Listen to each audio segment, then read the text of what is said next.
Hoje o tempo não dá para tudo, só para algumas coisas, e a rapidez é um dos princípios do próximo milênio, como fala Calvino.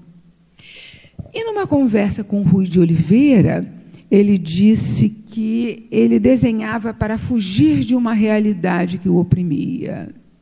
E aí eu estava conversando com ele, eu tinha que responder, e eu digo, escrevo para voltar. Eu volto para quê? Né? Estou voltando para quê quando eu escrevo? Volto à loucura que me rege, Roger. Volto a este desejo insano, sem sanidade, de arrumar o mundo que me põe em marcha sem cessar. Né? Volto ao nó da forca. Eu vivo auscultando esse mundo subterrâneo, que sabe da morte, que sabe da vida. E a língua, né? A língua estrangeira da infância, será que eu alcancei, afinal? Essa língua fantasmal que nos espera no futuro? Porque sempre se fala de outra coisa quando se está na literatura. E Ricardo Pilha também vai dizer, a literatura, ela está sempre fora de contexto, e ela é sempre inatual. Ela diz o que não é, o que foi apagado. Lembrem da história do trem com os caixões vazios. Alguém que conhece alguém que conhece alguém que viu.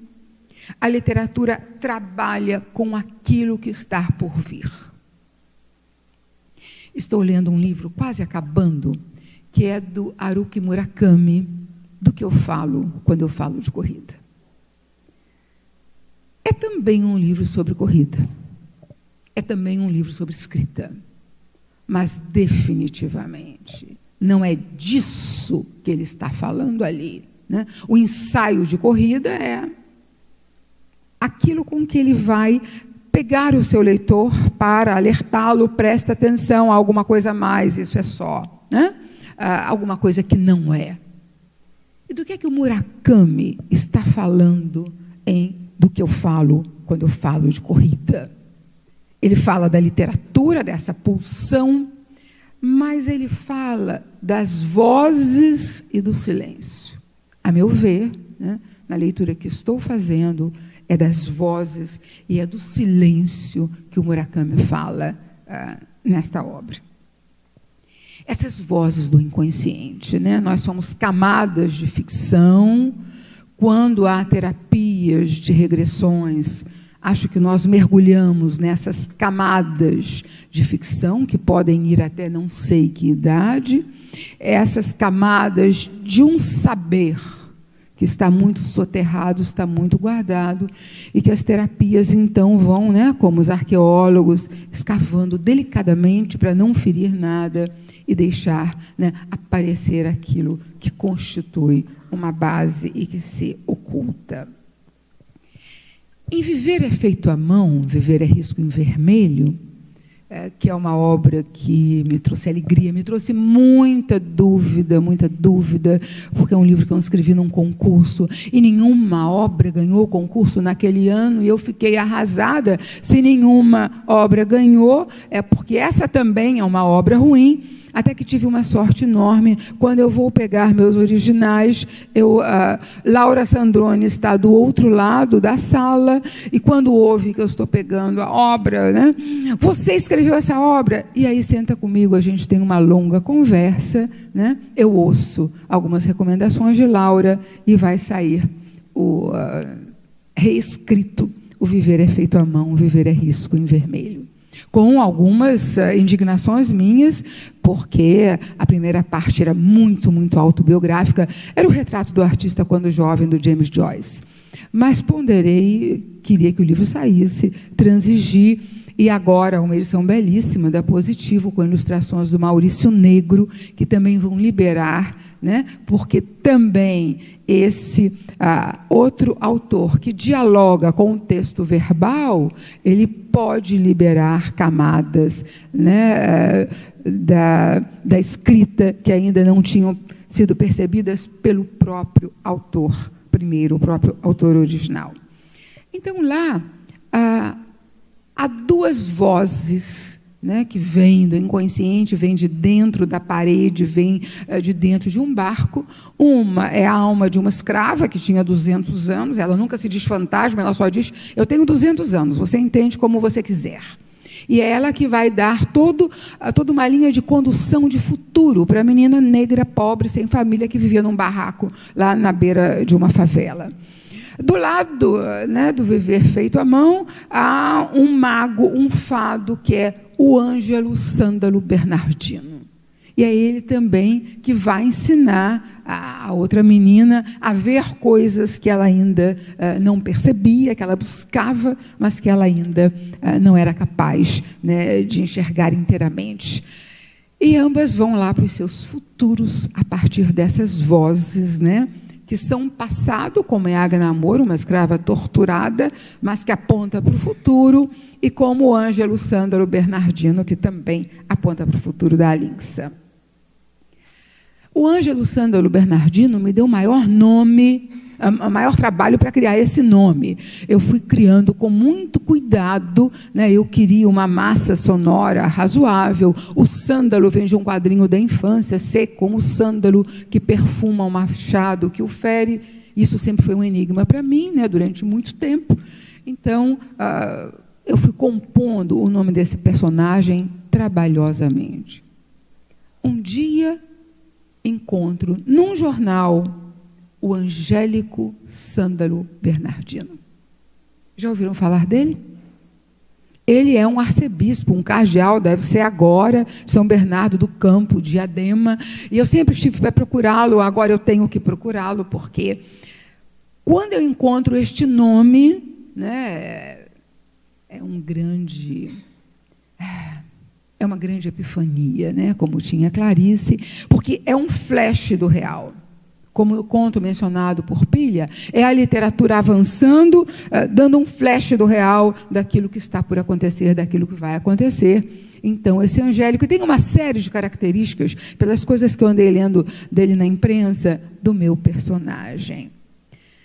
E aí, quando eu chego ao Angélico Sândalo Bernardino, né, que eu tenho esse flash do real, é a dádiva. É a dádiva. Eu ainda enfrento essa tensão entre real e desejo, eu não tenho todo o tempo que eu queria ter para escrever, eu me divido entre aulas, palestras, a orientação de trabalho, etc., mas já avancei bastante, né? De qualquer maneira, o enforcado, ele já não me aparece como advertência. Na verdade, somos bons parceiros, tão hábil que eu ando em viver pendurada de cabeça para baixo. Obrigada.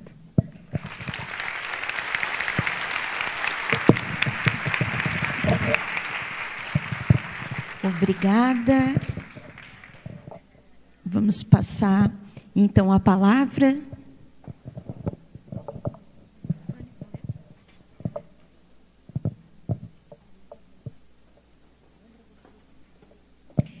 Apenas para retomar o nosso combinado, vamos procurar ser sucintos nas questões para que mais pessoas possam perguntar, tá bem?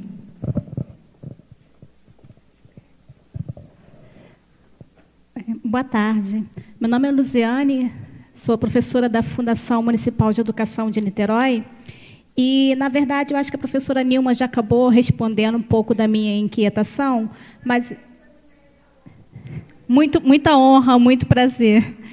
E a questão é que no ano de 2010 eu comecei a trabalhar com crianças de 1 ano na educação infantil. E aí foi todo um desafio de ir atrás dos livros que eu pudesse trabalhar com crianças dessa faixa etária. A professora Nilma ajudou muito nesse momento. E a questão, em 2011, eu participo de um seminário e vem a seguinte colocação, que o livro de imagem não é literatura, porque não tem palavras.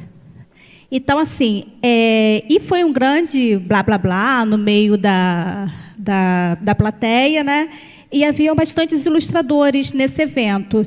E aí a minha questão aí a professora Nilma traz essa bela fala, né? Ler tarô é ler um texto literário.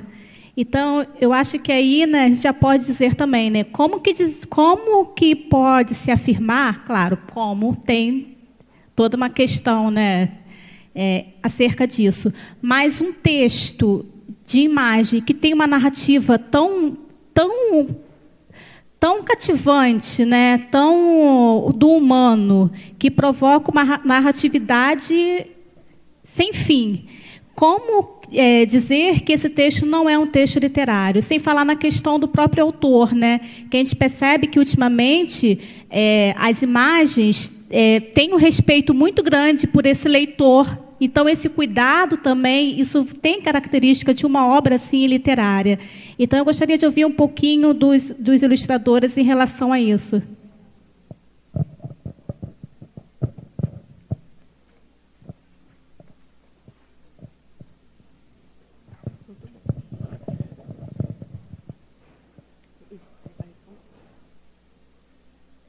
Tá ligado? Agora sim. Várias perguntas. Boa tarde, meu nome é Patrícia, eu sou da Universidade Federal do Sul e Sudeste do Pará.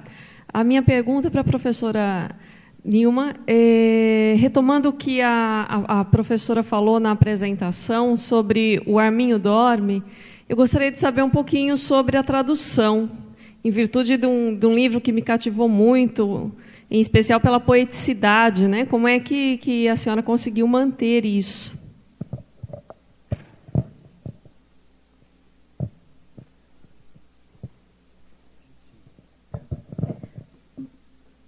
Boa tarde, eu me chamo Ananda, eu sou mestre em Educação aqui pela UFSC. O meu interesse, na verdade, tem relação com a pesquisa que eu fiz sobre a leitura da poesia Odisseia de Homero. E o Roger Mello citou aqui o Aquiles, né?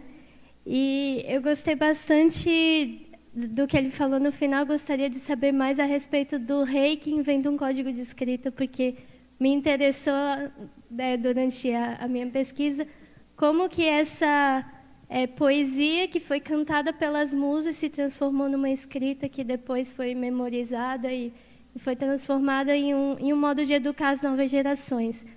E a professora Nilma, a respeito da metáfora das tessituras que ela deve ter escrito, não conheço a obra, mas no livro sobre os teares. Gostaria de saber um pouco mais a respeito dessa obra, Manual da Tapeçaria. Muito obrigada.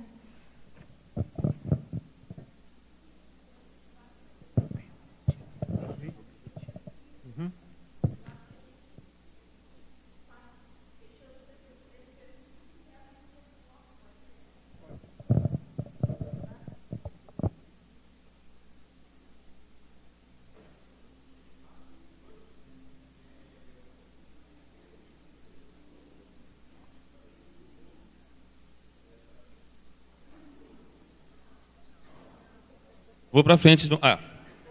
Vou para frente, não consigo ficar atrás. Essa mesa anda, né? Tá bom. A gente já vai ver um desastre, um cataclisma. Tudo bem. Pois é, livro de imagem não é literatura.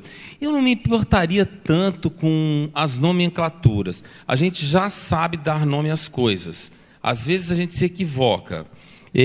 O que é mais importante, o livro ou a literatura? Não sei. Se a gente pensar que o livro é tão antigo quanto a expressão artística, quanto a vontade do homem, da mulher, de se expressar graficamente, ou seja, de fazer a simulação, o simulacro, né? Que é exatamente o que a criança faz. O simulacro. Eu não preciso ir até os confins do mundo para saber que na minha mente existem os confins do mundo. Sem isso não existe nada. Sem isso não existe mundo, na verdade, né? A própria ideia de mundo é uma ideia incontida. Eu estou no mundo, mas como é que eu tenho consciência do mundo? Se eu nunca tenho o mundo inteiro. Mesmo que eu pegue várias fotografias do mundo e junte-as aqui, eu não terei o mundo, porque eu terei sempre uma ideia sobre um ponto de vista, né? A palavra ponto de vista vem da imagem. A palavra texto é uma palavra que se refere à imagem, tessitura, tecido. tem a ver com tear. Então, o livro mais antigo do mundo, qual é? Existem contradições. O que você considera livro, na verdade?